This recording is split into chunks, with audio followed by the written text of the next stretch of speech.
నమస్తే. ప్రస్తుతం మనతో పాటు ప్రముఖ ఆధ్యాత్మికవేత్త, వేదిక్ ఆస్ట్రాలజర్ అవినాష్ దాస్ గారు మనతో ఉన్నారు. జూలై మాసంలో వృశ్చిక రాశి వారికి ఎలా ఉండబోతుందో కనుక్కుందాం. నమస్కారం గురుగారు. నమస్కారం అండి. ఓం నమ శివాయ, ఓం నమో వెంకటేశ్వర. గురుగారు, జూలై మాసం, అందులోనూ ఆషాఢ మాసం, వృశ్చిక రాశి వారి పరిస్థితి ఏంటి?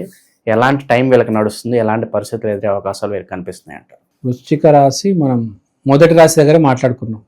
కుజుడికి సంబంధించిన రాశి వృశ్చిక రాశి. కుజుడికి సంబంధించిన రాశి బాగుంది ఈ 40 రోజులు. సో జూలై మాసం అద్భుతంగా ఉంటుంది. శుక్రుడు 7వ ఇంట్లో, వీడు పెళ్లికి సిద్ధమైపోయాడు. ఫస్ట్ సూర్యుడు 9వ ఇంట్లో, ధర్మం పాటించే స్త్రీ. 10వ ఇంట్లో కుజుడు, అసలు కెరియర్లో దూసుకుంటూ పోతున్నాడు. సేమ్ మ్యాచ్ అయింది మనకు. కుజుడికి సంబంధించిన రాశి అద్భుతమని తెలిసిపోయింది. కానీ ఇక్కడ పాయింట్ ఏంటి, వీడు పెళ్లి చేసుకోబోతున్నాడని వీడికి తెలిసిపోయింది.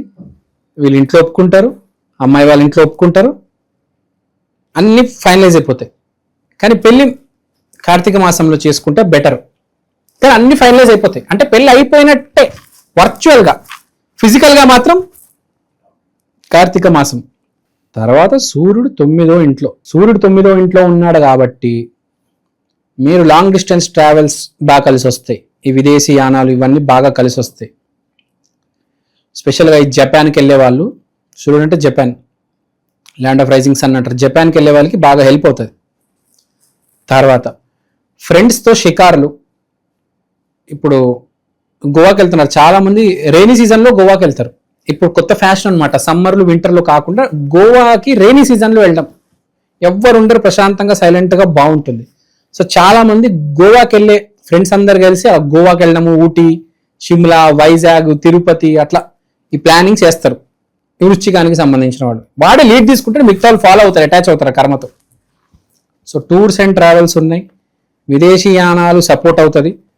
పెళ్లి ఫిక్స్ అయిపోతారు ఆటోమేటిక్. అంతే ఇప్పుడు ఇది ఫిక్స్ అయిపోయిందంటే ఇప్పుడు పెళ్లి చేసుకోవాలంటే ఫస్ట్ టూర్ వేస్తాడు కదా. తర్వాత కుజుడు చేసే పని, ఎవరికైతే ఈ పెళ్లి బోలలో ఉంటారో వాళ్ళు ఈ పెళ్లి టూర్లు, ఎవరైతే పెళ్లి అయిపోయింది పెళ్లి కానోళ్ళు ఉన్నారో వాళ్ళు పని దగ్గర ఫోకస్. చాలా కష్టపడతారు, విపరీతంగా కష్టపడతారు, కింద మీద పడి కష్టపడతారు. Focus focus focus, career career career, విపరీతంగా కష్టపడతారు వృశ్చిక రాశి వాళ్ళు. ఏదో ఒకటి చేయాలి. బ్రేక్ త్రూ లభిస్తుంది అంటారా? ఇది బ్రేక్ త్రూ టైం కాదండి, కష్టపడే టైం. కష్టపడేటవాడికి బ్రేక్ త్రూ వస్తుంది. అది డిసైడ్ చేసేది గురువు. ఆడిస్తాడు ఇవ్వాల్సినప్పుడు, దేవుడు, రాధా అమ్మవారు ఇస్తారు. ఇప్పుడు కష్టపడాల్సింది. నువ్వు బ్రేక్ త్రూ గురించి ఆలోచించొద్దు. ఇప్పుడు సరిగ్గా కష్టపడకపోతే బ్రేక్ త్రూ కూడా సరిగ్గా రాదు. నీకు అర్థమైందా? కృష్ణుడు ఏం చెప్పాడు? నువ్వు కష్టపడు, రిజల్ట్ గురించి ఆలోచించమాక. నువ్వు కష్టపడు, రిజల్ట్ ఎప్పుడైనా రావచ్చు, కానీ నువ్వు ఎంత కష్టపడ్డావు దానికి తగిన రిజల్ట్ వస్తుంది. ఆర్సీబీ 18 సంవత్సరాలు కష్టపడింది. ఎలాంటి రిజల్ట్ వచ్చింది అడుగుతున్నా? దేశం సెలబ్రేట్ చేసుకుందా లేదా? ఇవాళ ఆర్సీబీలో ఒక్క ప్లేయర్ ఒక్క యాడ్ చేస్తే ఇవాళ ఆర్సీబీ టీం కొనాలంటే కొన్ని బిలియన్స్లో ఉందంట.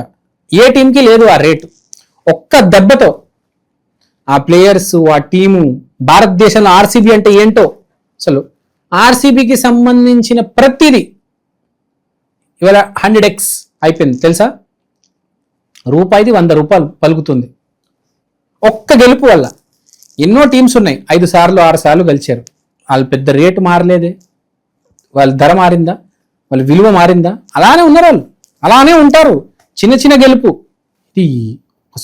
ఇది డ్రాగన్ లాంటిది, ఒక ప్రభంజనం, ఇది సునామీ. ఇది ఈ సంవత్సరమే నేను చెప్తున్నా కదా, చాలా గొప్ప సంవత్సరం ఇది. మనం మాట్లాడుకున్నాం 7 గ్రహాలు మారాయి ఈసారి.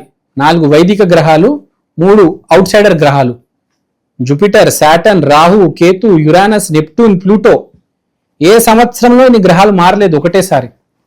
ఈ సంవత్సరం మారింది. కాబట్టి ఈ సంవత్సరం చాలా మంది జీవితాల్లో చాలా మార్పు ఉంటుంది. బాగుపడే వాళ్ళు చాలామంది, నాశనం అయ్యే వాళ్ళు కూడా చాలామంది. ఈసారి ప్రకృతి రూపురేఖలు మారే సంవత్సరం ఇది 2025. చూస్తున్నాం ఇరాన్, ఇరాక్ ఏమయ్యాయి. మ్యాప్లో దేశాలు అక్కడ ఏం లేవు, ఏం మిగిలినాయి. మొత్తం బంజరు భూమి, కూల్చిపడేశారు మొత్తం.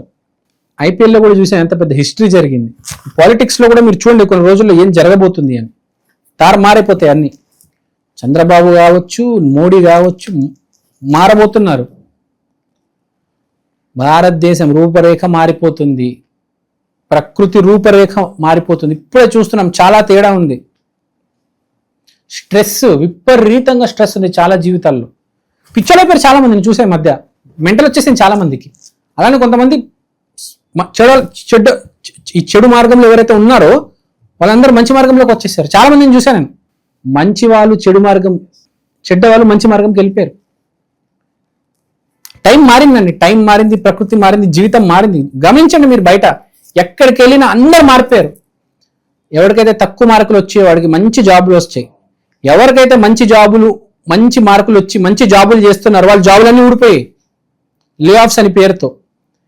ఈ సంవత్సరం అసలు ఇలాంటి సంవత్సరం ఎవడు చూసి ఉండడు. చాలా చాలా గొప్ప సంవత్సరం ఇది. ఇలాంటి సంవత్సరం నేనే చూడలేదు నా జీవిత కాలంలో. ఒక్కొక్కరికి అసలు ఏం అర్థం కావట్లేదు, పిచ్చడైపోతున్నారు. ఏం సంవత్సరం అండి అసలు ఇది, ఇలాంటి నా జీవితంలో చూడలేదు. స్కార్పియో గురించి మాట్లాడుతున్నాం. వృశ్చికం, కుజుడికి సంబంధించిన అసలు తిరుగులేదు. మనం మాట్లాడాం కదా, పెళ్లి ఫిక్స్, టూర్స్ అండ్ ట్రావెల్స్, విపరీతంగా కష్టపడతారు. No need to worry. 2025 వృశ్చికానికి, మేషానికి చాలా మంచిది, అద్భుతం. No need to worry, brilliant, అసలు చాలా బాగుంది. ఒకటే, కొంతమంది జాతకం బాగుండదు పుట్టుకతో. మేషము వృశ్చికం అవ్వచ్చు కానీ పుట్టుకతో జాతకం బాగుండదు. అలాంటి వాళ్ళు వాళ్ళ మైలాన్ని తొలగించడానికి నేను చెప్పిన నామం, అమ్మవారి నామం రాధా రాధా రాధా రాధా రాధా రాధా శ్రీరాధ. ఏమైనా పాటలు ఉంటే కూడా పాడండి. యూట్యూబ్లో పాటలు, రాధా అమ్మవారి మీద పాటలు ఉంటే పాడండి. బంజారా హిల్స్లో నీలోఫర్ వెనకాల అమ్మవారి గుడి ఉంటుంది, అక్కడికి వెళ్ళండి. హరే రామ హరే కృష్ణ టెంపుల్ అంటారు, వెళ్ళండి అక్కడికి. లేకపోతే మీ ఇంటి దగ్గర ఉన్న రాధాకృష్ణ టెంపుల్కి వెళ్ళండి, వెళ్ళి తీరండి. ఈ నెల మంచి ప్రకృతిలో మార్పులు బాగా వస్తున్నాయి. ఇప్పుడు కేతు కుజుడు ఉన్నాడు కాబట్టి వెళ్ళాలి. లేకపోతే కనీసం ఒక పటం కొనుక్కొని అమ్మవారి ముందు నామస్మరణ చేయండి. వెళ్ళలేకపోతే చాలా బాగుందండి. All is well, don't worry, వెళ్తారు మీరు. వృశ్చిక రాశి వాళ్ళకి ఓవరాల్గా ఈ జూలై మాసం ఏ విధంగా ఉండబోతుందో మీ మాటలో చాలా బాగా వివరించారు. ధన్యవాదాలు.